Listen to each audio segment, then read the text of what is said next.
LAFC is left with an identity crisis after their season gets wrecked. Other scribes are finally recognizing that the Lakers have a depth problem, and the Dodgers are not considered serious contenders for Juan Soto, if you believe that. Good morning. I'm James. This is your daily dose of sports and snark for the greatest sports city in the world, Los Angeles. This is the faithful Angelenos Morning Report. It's November 26, 2024, and if you like being in the know about LA sports, click the like button. Click the subscribe button. There's a notification bell. Hit that. It'll let you know when we drop new content. Sharing is caring. Let people know we exist, and by all means comment. For example, comment about the fact that, unlike yesterday, I am not broadcasting from an airport bathroom. Now, before we go through the news and notes, a look at the scoreboard.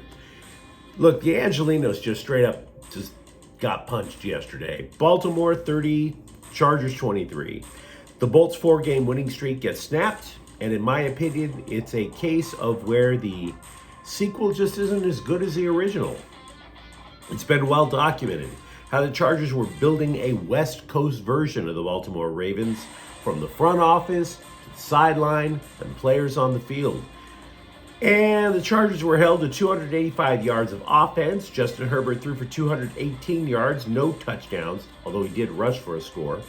J.K. Dobbins rushed for only 40 yards, left the game with a knee injury.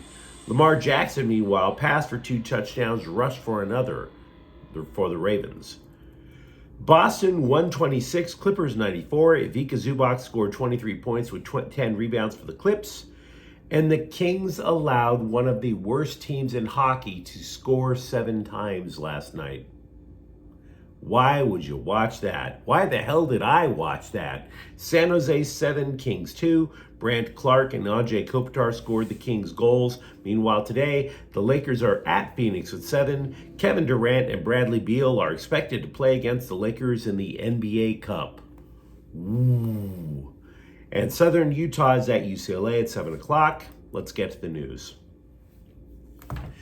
You know, one of the things that I like about being a soccer sicko is if you're having a trash year, there are options to salvage it. Maybe you don't win your league, but there are tournaments where you can add a trophy. And then you can go and lie to yourself about how great your team is anyway, and that kind of tames your misery a little bit, keeps you from the self-harm. So in a sense, soccer is actually good for your mental health. It gives you many options to try to lie to yourself that things aren't as bad as it seems. But after getting eliminated by Seattle last weekend in MLS Cup playoffs, do you think anyone with LAFC is saying to their supporters, "Hey, what are you complaining about? We won US Open Cup." Eh? Of course not. Of course not. Because there's a percentage of fans of that club who are even sicker, way sicker than I am, for my team, the Galaxy. Look, if you went on social media after the Black and Gold got eliminated by Seattle, you could read comments from fans that wanted manager Steve Cherundolo to crawl through broken glass and then apologize. By the way, not a choice of apology or the broken glass. No. Both simultaneously. They wanted shards of glass hanging off the man's body like it's the passion of the Cherundolo, and then apologize. Even the Catholics aren't that hardcore about confessions. So when a team that believed that it was a favorite to win the MLS Cup runs off the cliff like Wile E. Coyote, finger pointing is expected. So here's an opinion that came from MLSsoccer.com that I think you should consider. LAFC sabotaged itself. Not on purpose, right? But sabotaged itself because it became so obsessed with finding a strategy to defeat the Columbus Crew. LAFC had often played a passive 4-3-3 with Cherundolo as manager. Instead of all pressure all the time under their first manager, Bob Bradley, Cherundolo had LAFC players blocking the passing lanes instead of being all up on the players. In other words, passive. Wait for the opposing player to make a decision, react to that, stop that, and away you go. That strategy got them to an MLS Cup. But it failed against the Crew in last year's final. So Cherundolo changed courses a little bit. He went for ball control and aggression. And it worked for everybody, it seemed. Except again for Columbus. The Crew got him. So Cherundolo then decided to switch formations from 4-3-3 to a 5-2-3. Look, you put 5 guys on the back line for defense. How passive can you get? You're literally just allowing the Sounders to get their sea legs until they get a good look at the net in the playoffs, which is exactly what happened. But then you wonder, is it the tactics? I mean, the 5-2-3 is great if you don't have enough defense. You're adjusting. But was it the tactics or was it the players on the roster? Right? Does that mean LAFC should not only be aggressive with tactics, but aggressive in terms of player personnel? There is apparently some truth to the black and gold having interest in Atletico Madrid striker Antoine Griezmann.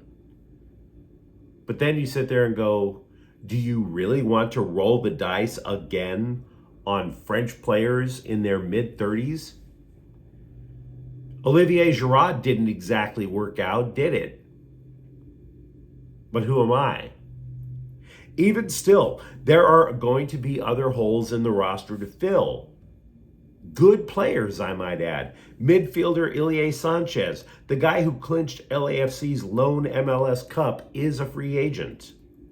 Aaron Long, Jesus Murillo on the back line. Now, understand, none of this is to suggest that LAFC has chosen to take a slip and slide ride into the bowels of hell.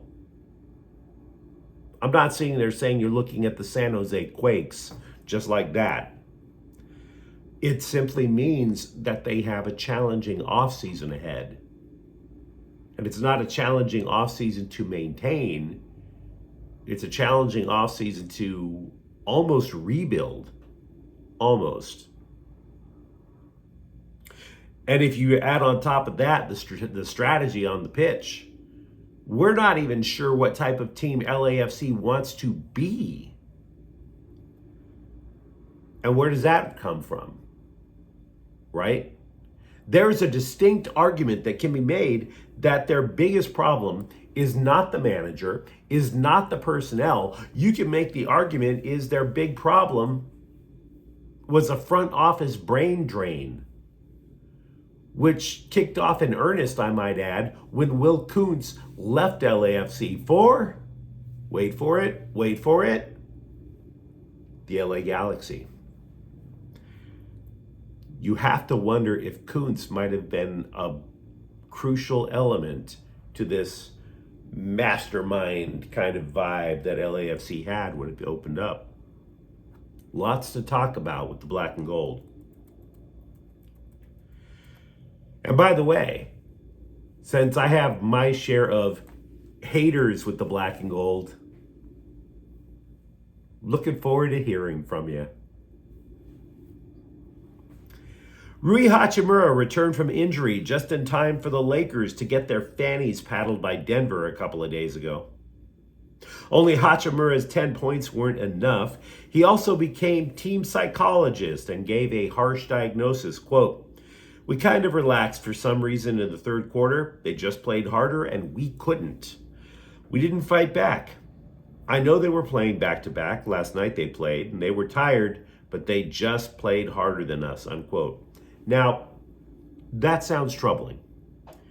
And if it continues, it's going to be legitimately troubling.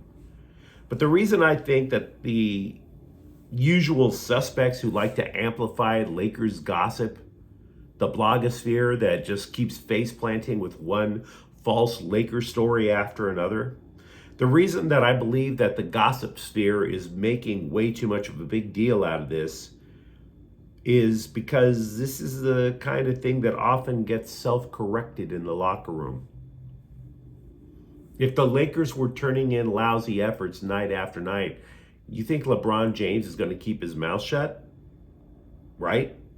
So if the Lakers lose by 25 points tonight, maybe we reconsider what Hachimura is saying. For now, I'm going to go with the idea of they're going to go after each other before the game and make sure everybody's right. Because there may be a bigger problem with the Lakers that we've been hinting at over the course of the season. It's not hustle as much as it is roster depth. The Athletic took up that point a day or so ago. Scribe Jovan Buha sounded like me, I should say, when he wrote, quote, "It has grown more problematic since training camp. Jared Vanderbilt and Christian Wood have yet to return from offseason surgeries. Jackson Hayes is out with an ankle injury. Anthony Davis battling plantar fasciitis, an injury that's bothered him since last season. Gabe Vincent and Max Christie have underperformed preseason expectations. Los Angeles is winning enough to stay competitive in the West, but it's largely been because of production from the starters and D'Angelo Russell. Longer term, the Lakers need to get healthy and or improve their roster via trades," unquote. Now, I genuinely hope people ignore the last part of that quote. Because if you go online, you type Lakers and you don't get news, you are like standing in front of a fire hose of hot Laker trade rumors. And they're all false. You know, they've always been wrong. We documented it last year. There were about 17 hot Laker trade rumors, and every last one of them turned out to be false. But the rest of the quote we've discussed repeatedly. JJ Redick wanted a 9-man rotation. Makes sense. Give the starters some rest. You know, LeBron James is don't look now, LeBron James, you could confuse him for being older than I am, for Pete's sakes. But LeBron's son wasn't an option. Max Christie hasn't done a damn thing to justify his $8 million a year contract. He's now talking up about the time he spends on the bench as if that's the real plus to his season. Then you add on the injuries. And look, it goes like this. If you can't trust your bench, the starters play more minutes. Starters get tired, maybe you have Rui Hachimura calling you out. Does that make sense? USA Today listed, I don't want to call this list a Final Four, I'd rather call it a favored four, teams that want Juan Soto. Who's in the lead to land the biggest prize in the free agent market? And the Dodgers are not on that list.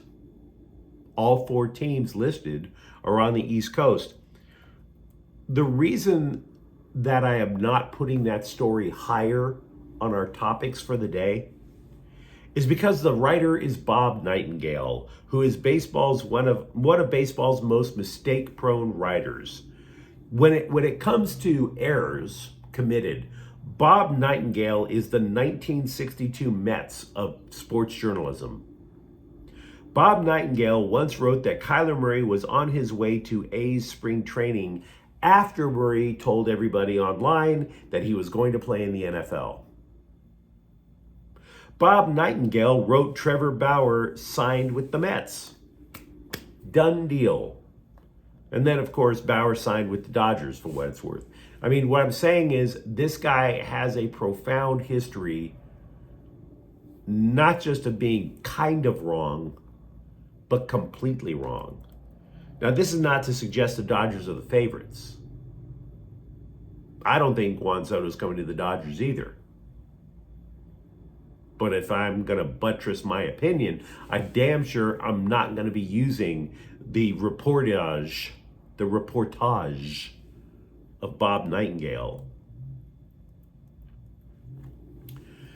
DeMarcus Robinson catches a touchdown pass for the Rams early Sunday evening catches a ride to the drunk tank from the Popo early Monday morning. I'm not saying he was drunk, by the way. Those are simply the charges, which is probably the cops giving him a break because he was allegedly driving 100 miles an hour at about 5 a.m. So, take it from the former Raiders wide receivers, that's not a good look. The reason that they charged him with a drunken driving offense is that he declined to take a field sobriety test. When you do that, the cops don't want to hear it. They're like, that's the back of the squad car, bruh. Get in it. Straight and simple. Guard Jerry Easter of Toledo has committed to play for USC basketball next year. It marks the first top 50 recruit that has promised to play for the Trojans since Eric Musselman became basketball coach. Easter picked USC over 3 other finalists, including SMU, which currently employs former USC coach Andy Enfield. So things like that, if I had a heart, it would be warmed by that story. Easter could play quickly, by the way. Consider Musselman rebuilt the roster in about a month from a timeshare out by the beach. 9 of those players in that drastic rebuild are seniors. So yeah, don't be surprised if USC gets young super fast next year. Running back Dwayne Morris has reneged on his promise to go play for USC football next year. He's instead decided to play for Tennessee, which, stop me if you've heard this before, is his home state. Now, before we once again bury Lincoln Riley for losing yet another East Coast recruit, Morris was considered the 498th best prospect in high school. 498. Not wishing him harm, by the way. I mean, just because he changed his mind. He is a teenager. They've been known to do that. And besides that, considering how the SEC has looked this year, they're doing a great job of hurting themselves. So I'm not wishing this young man has a lousy life. What I'm saying is, I'm pretty confident the Trojans can find a better running back. But you let me know what you think in the comments thread. Talk to me about LAFC's future when they don't know what the hell they're doing strategically and have questions with player personnel. For that matter, do the Lakers have a legit depth problem? And if you enjoyed the content, don't forget to subscribe to Faithful Angelenos. We're talking LA sports every single day here. Thank you for watching. I'm James. We'll be back tomorrow. Faithful Angelenos is a Kian Cortel Queso production. Take care.